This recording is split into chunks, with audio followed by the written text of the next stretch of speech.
As a reminder, this audio call is being recorded and live streamed on the FDA's YouTube channel. When asking a question, please state your name and affiliation. You will be given the opportunity for one question.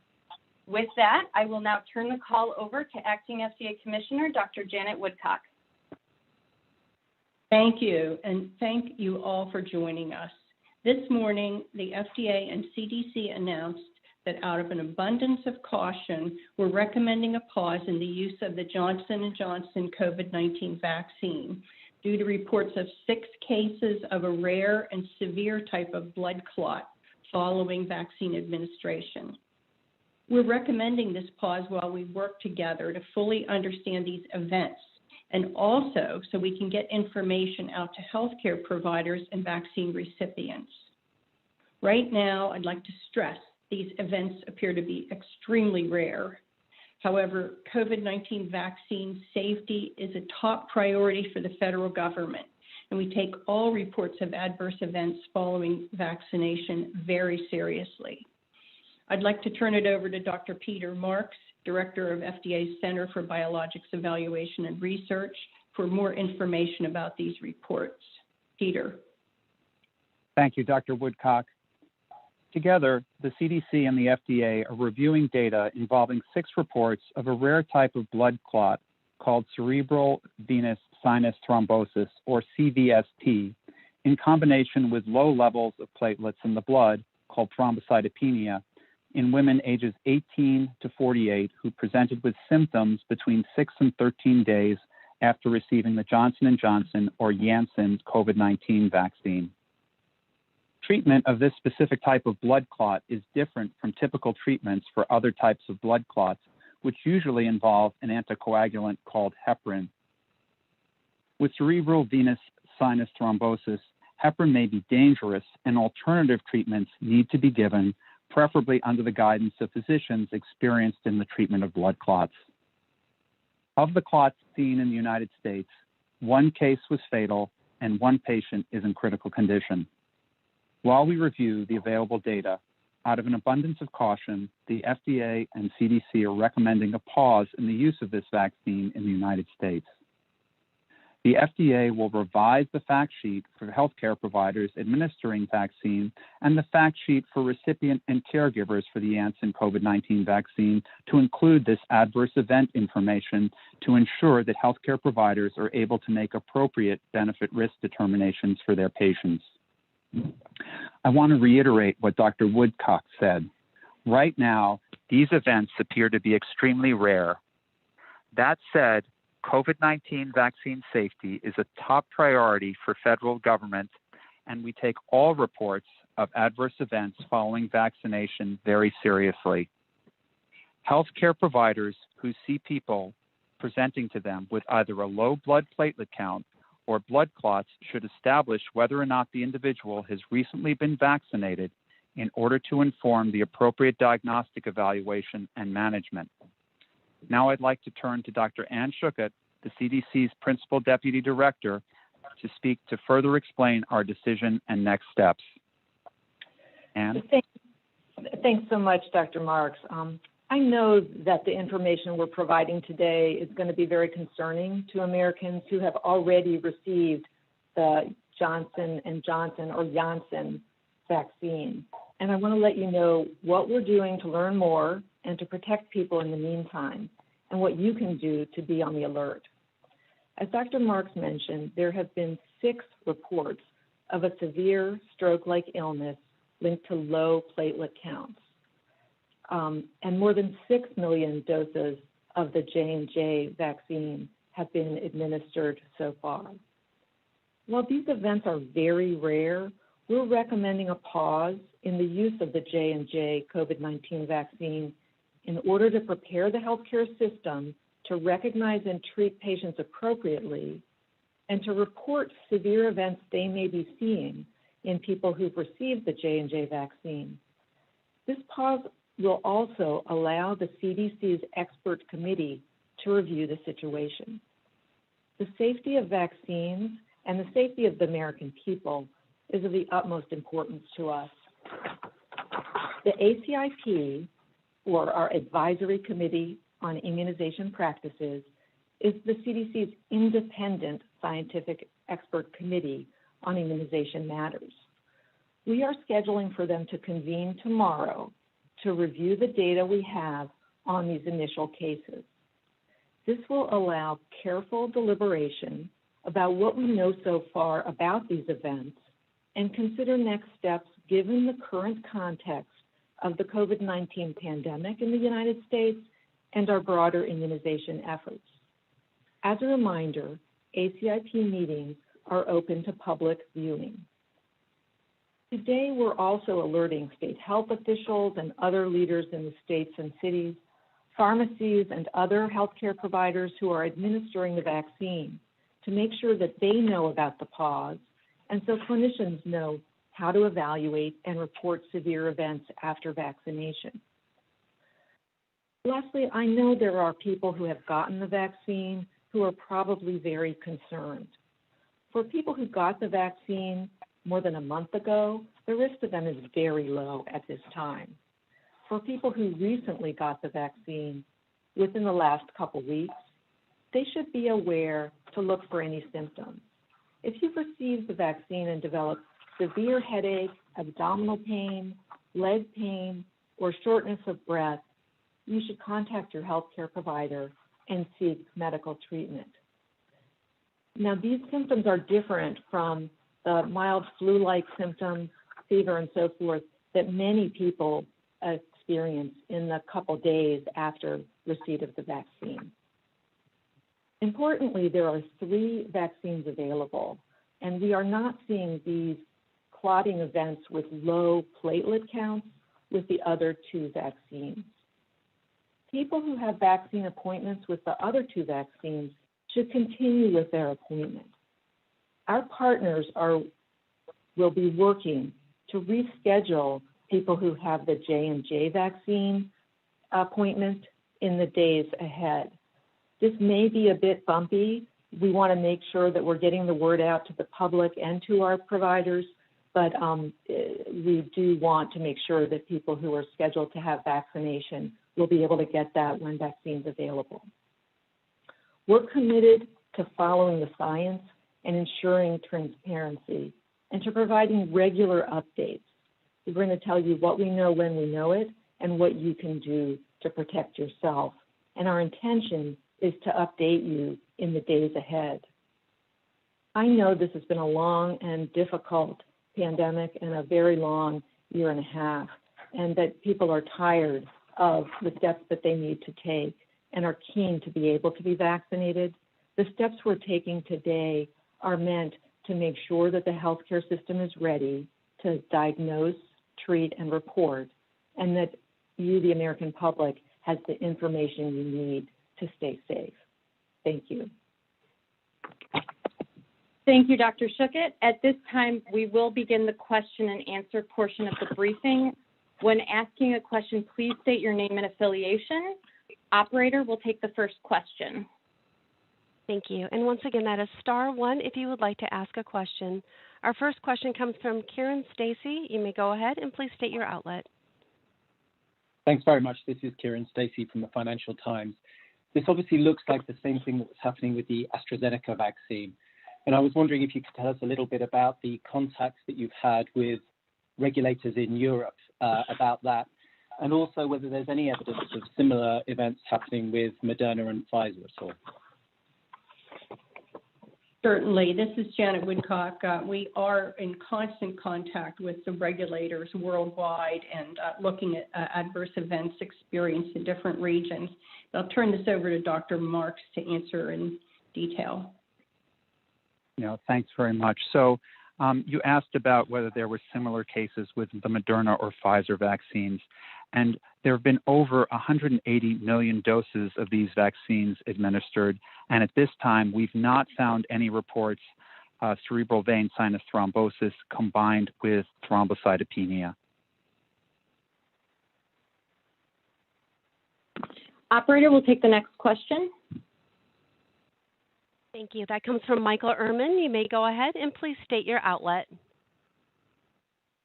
Hi, this is Mike Ehrman from Reuters. I'm wondering, just quickly how long the pause is expected to be, what's the minimum time, and also whether you're considering limiting vaccination for J&J to certain groups like people over 50 or all men and women over 50?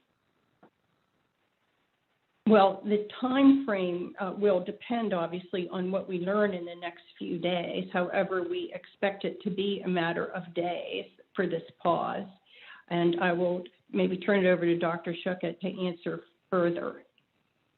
Yes, thank you, Dr. Woodcock. We are committed to an expeditious review of the available information and to an aggressive outreach to clinicians so that they know how to diagnose, treat, and report. One of the things that the ACIP deliberation will do is review the data on the cases and the context of risks, benefits, and possible subsets of the population that may be in a different category. So I think our intent is in the days ahead to provide an update regularly, and that the pause provides us time for deliberation and assuring appropriate diagnosis and treatment. Operator, we'll take the next question. Thank you. Our next question comes from Elizabeth Weiss. You may go ahead and please state your outlet. Hi, USA Today. I had a question, and maybe this is for Dr. Marks. Do you have any sense of what the mechanism behind this might be? What could potentially be causing this? Yeah, well, we have hypotheses. This is Janet Woodcock. Dr. Marks, maybe you want to enlarge upon that.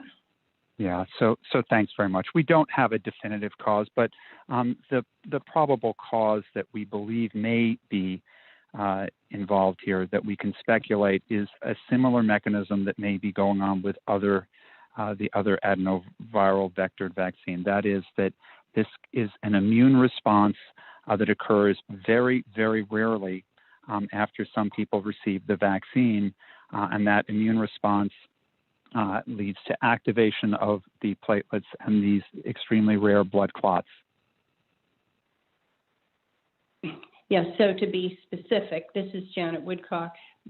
The person being vaccinated makes an immune response potentially that actually involves their own platelets or other parts of the coagulation system and can cause this problem.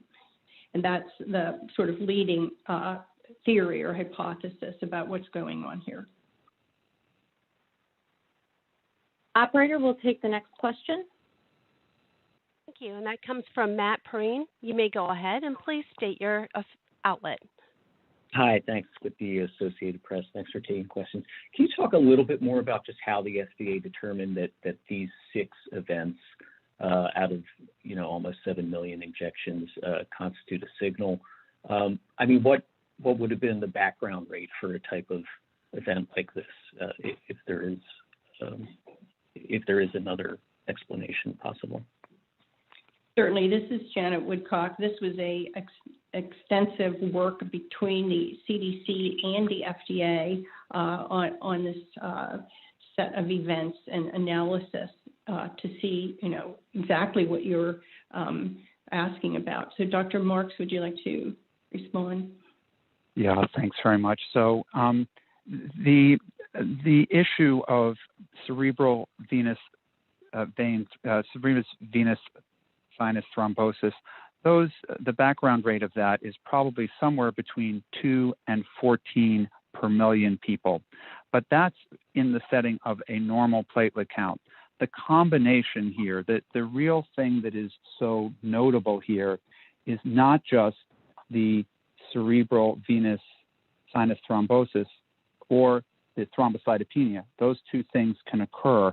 It's their occurrence together that makes a pattern, and that pattern is very, very similar to what was seen in Europe with another vaccine. So I think we have to take the time to make sure we understand this complication and we address it properly. Thank you. Operator, we'll take the next question. Ann Flaherty, you may go ahead and please state your outlet. Hi, this is Ann Flaherty with ABC News. So what would you say to people who are concerned and frustrated that they think this might be an overreaction, considering it's 6 people out of 7 million? I would ask Dr. Suja to respond to that. Thanks. Sure. You know, we are committed to safety and transparency and to expeditiously learning as much as we can so that further steps can be taken. When we saw this pattern and were aware that treatment needed to be individualized for this condition, it was of the utmost importance for us to get the word out. That said, the pandemic is quite severe and cases are increasing in a lot of places, and vaccination is critical. So we want to make sure that we make some recommendations quickly. Thank you. Operator, we'll take the next question. Thank you. Jacqueline Howard, you may go ahead. Please state your outlet. Thanks for taking my question. I'm with CNN, and I would like to know more about the decision-making process for the pause. It seems like just yesterday we were told that this was something that was being looked into, and then this morning the decision was made. We also understand that some states may be upset that they were not given a heads up. So can someone explain how did this decision happen quickly, and why was the decision made, and were states involved or given awareness or heads up that the pause would happen? Thank you. Sure, Dr. Marks. Oh, go ahead. Yeah, maybe I can just start and then let Dr. Marks expand. I wish that we had more time to get everyone prepared and that this could go even more smoothly. As we learned about the issue with appropriate treatment, and it was clear to us that we needed to alert the public. We included the pause in addition to the alert so that there was time for the healthcare community to learn what they needed to learn about how to diagnose, treat, and report. But the decision was based on the events that might occur between when we made that realization and when we got the word out. So it was a question of wanting to make sure we could be open with our concerns and prepare the healthcare community to diagnose, treat, and report while the more detailed deliberation occurs tomorrow. I don't know if you have anything to add, Dr. Marks.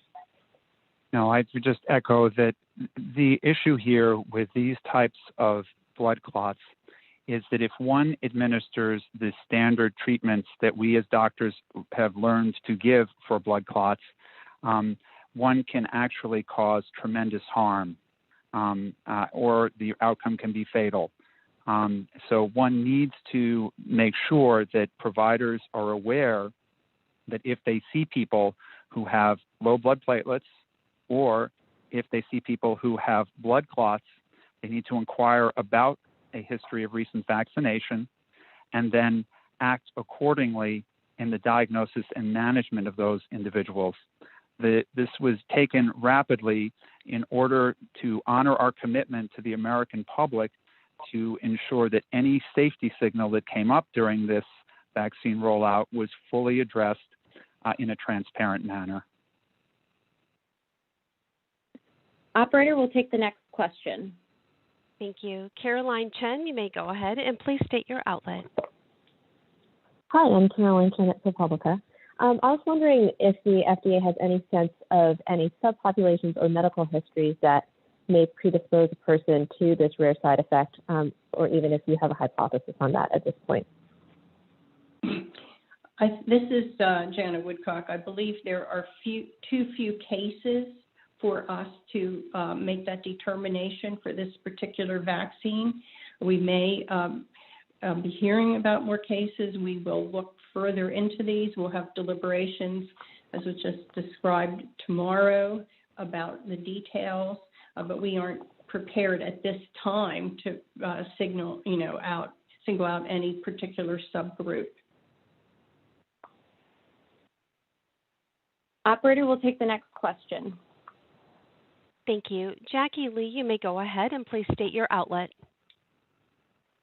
Hi, good morning. Thanks so much for having this call. I'm with Bloomberg Law. I was hoping that someone could address kind of anything that you would suggest going forward regarding messaging for this. I would anticipate that, there could be some fears about this stoking some more vaccine hesitancy. And so, what would you recommend to help providers to avoid that situation? Well, this is Janet Woodcock again. Number one, we've had several questions about related to this. I think we need to reiterate, we are committed to vaccination. We feel that is a really important tool to get this pandemic under control. We're also committed to patient safety. And our message is that in doing this, we feel we're taking the route that will provide the most safety for the patient by enabling healthcare professionals to recognize, to properly treat, and properly report any of the events that might happen. But the message to the patients, I think, would be, to those who haven't been vaccinated, would continue to be to get vaccines that are available to them, because the risks from the pandemic are significant, and that the government is really looking into very carefully any safety problems so that they could be managed properly with this particular vaccine and all vaccines. Maybe I could expand. This is Dr. Schuchat, just to say, agree with Dr. Woodcock's assessment, and just to remind clinicians and the public that 121 million people have been vaccinated with at least one dose of one of the three vaccines, and the vast majority of the doses were of the other two products, the Pfizer and Moderna products. With our intensive safety monitoring, we have not detected this type of syndrome with the low platelets among the other vaccines. And we have real-world evidence now of the vaccine's effectiveness in the U.S. So we're taking this pause and precautions around the J&J product in the context of a large, robust, and highly safe and effective vaccination effort. Thank you. Operator will take the next question. Thank you. Eben Braun, you may go ahead and please state your outlet. Hi, good morning. This is Eben Braun from Fox News. I'm curious about the choice of words in your announcements. You are recommending a pause in the use of the Johnson & Johnson vaccine, but you are not ordering a stoppage. Is there a difference between the two? What would that difference be? And what would happen, or what should happen, or what are your words to a state or a county or a nonprofit outfit that does not heed your recommendation? Thank you. Dr. Marks, would you like to answer that one? Yeah, thanks very much for that question. This is a recommendation, and it's not a mandate. It's out of an abundance of caution, we're recommending that the vaccine be paused in terms of its administration.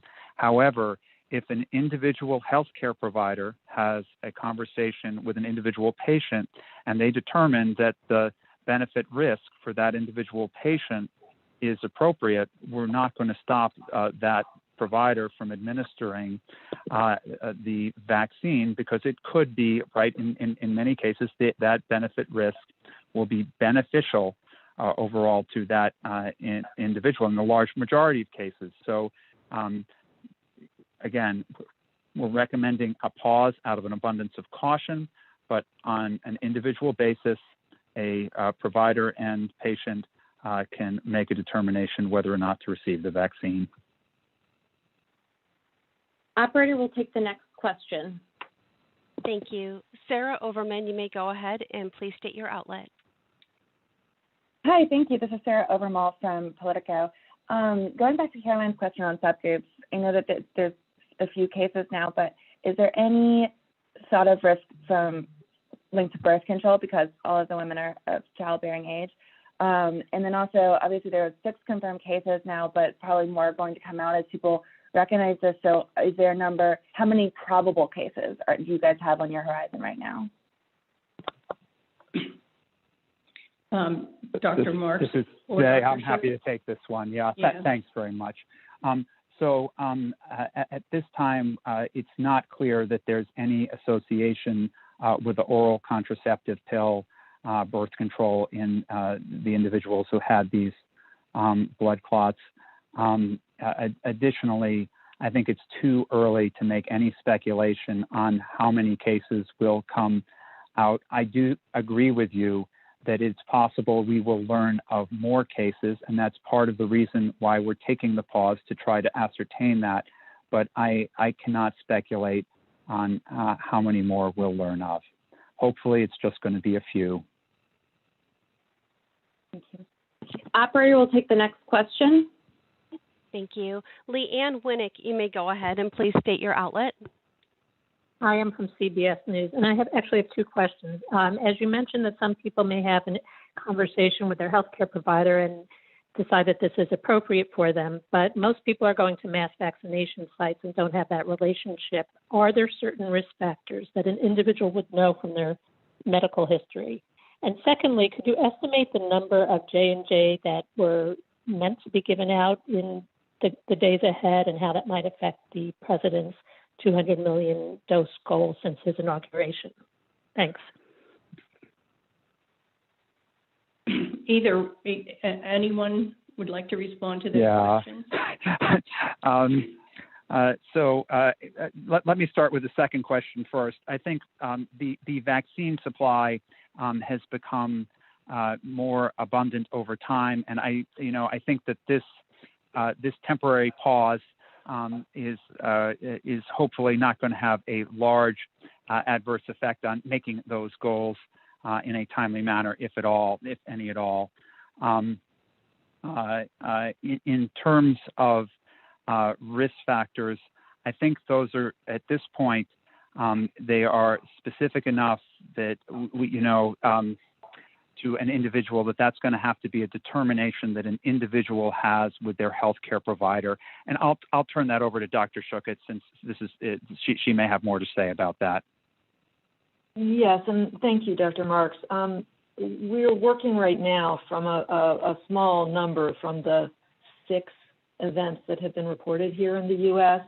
And so while we're seeing them in women under 50, I think we are going to need to take some time and have our Advisory Committee on Immunization Practices take additional time to review. As my understanding is that there weren't predisposing conditions for these events in at least some of those individuals. And then the issue of supply, just to say that currently the J&J product had been providing the minority, the great minority of doses. Every dose is precious, and we're keen to get as many doses as possible administered as rapidly as possible and as equitably as possible. But it's too early for us to know the impact on the supply longer term. I couldn't hear what you said, Dr. Schuchat. You said there were or were not pre-existing conditions in these 6 cases? What I tried to say is there were not in all of them. So not to say that there may have been in some, but I think I think my main point is that review of 6 is difficult to make generalizations from. We're going to have our expert committee take a careful look, and we're, of course, trying to assure that providers will report suspect episodes so that they can be further investigated, because the numbers are quite small enough that it's hard to generalize, but large enough that we wanted to take the action with the pause. Operator will take our next question. Thank you. Helen Braswell, you may go ahead and please state your outlet. Hi, yes, it's Helen Braswell from STAT. Thank you for taking my question. I think this is a question for Dr. Marks. Your remarks earlier suggest you think this is a class effect. are you looking back through data of the various experimental adenovirus vectored vaccines that have been produced over the years, the one GSK was making with NIAID, or the J&J Ebola vaccine for that matter, to see if there's data there that can help you with this problem? Yeah, the simple answer is yes. We're going to look at the totality of the evidence available to us that informs this. So, yes. But do you think it is a class effect? Well, I hesitate to call it a class effect, but I think it's plainly obvious to us already that what we're seeing with the Janssen vaccines looks very similar to what was being seen with the AstraZeneca vaccine. One is the AstraZeneca is a chimpanzee adenoviral vectored vaccine. The Janssen is a human adenoviral vectored vaccine. So I think I can't make some broad statement yet, but obviously they are from the same general class of viral vectors. J&J is doing a 2-dose trial. Have you asked them to pause that? I think you can look at statements that will come out of J&J today about their voluntary actions in response to this request for a pause. Thank you. Operator, we will take our last question. Thank you. Dr. John LaPook, you may go ahead. Please state your outlet. Hi, Dr. John LaPook, CBS News. I'm wondering if you could help put this in perspective a little bit more. The CVST you said was about 2 to 14 per million. I assume that's per year in patients with normal platelets. And these 6 people, in order to annualize them, that's over what, about the 6 weeks since authorization? That's probably correct. Right. So do we know what the rate is in people with low platelets? Because now it's the 2 to 14. It sounds like it's like 1 in a million. If it's 6 or 7 million, that's very, very. It's about what the background rate would be in people with normal platelets. But we're saying what makes this unusual is that they have the combination of the low platelets and the clotting. So do we know what the background rate is in people who have the CVST and low platelets? This is Peter Marks. We don't. But what we do know is that this type of a combination of low platelets and blood clots has been very rarely seen in the past in other situations as an autoimmune phenomena. But it's very, very rare, such that I don't have an annualized rate that I can provide you. Because I can imagine as a clinician, headache, we're going to now see a lot of people with headache. The management specifics, I guess you didn't want to really go into, but I guess it's not anticoagulation standard. It's maybe some kind of thrombectomy or something. But I can imagine in the next couple of days, which is probably why you're rushing to get this assessed quickly, there's going to be a lot of phone calls to doctors like me. So maybe I can pass it over to Dr. Schuchat in a moment, but I think some of the key information here is that these have usually occurred at least about a week after vaccination and not longer than 3 weeks after vaccination, with a median of about 9 days after vaccination. We know that for these vaccines, for the first several days after vaccination, there are flu-like symptoms, which can include headache. So I think for the internists out there and the primary care providers who are caring for patients, if they're seeing flu-like symptoms and headache for the first few days after vaccination, that is likely just what has been seen in the common adverse events that are not serious with these vaccines. It would be more important that if somebody presented to an emergency room with a very severe headache or with blood clots, that a history of prior vaccination be elicited and then appropriate management be instituted. So I think this is the message that we need to get out to healthcare providers, that if someone ends up with a very severe headache or any type of shortness of breath, pain in their legs, pain in their abdomen that's severe, that they would want to seek medical attention. And if there are low platelets at that time, one needs to consider this entity. Thanks a lot. Thank you. Okay, this concludes today's media briefing. A replay will be available on the FDA's YouTube page. And just to note, the FDA and CDC's press releases have been posted on our agency's website. So thank you very much for joining today, and goodbye. And thank you. This concludes today's conference call. You may go ahead and disconnect at this time.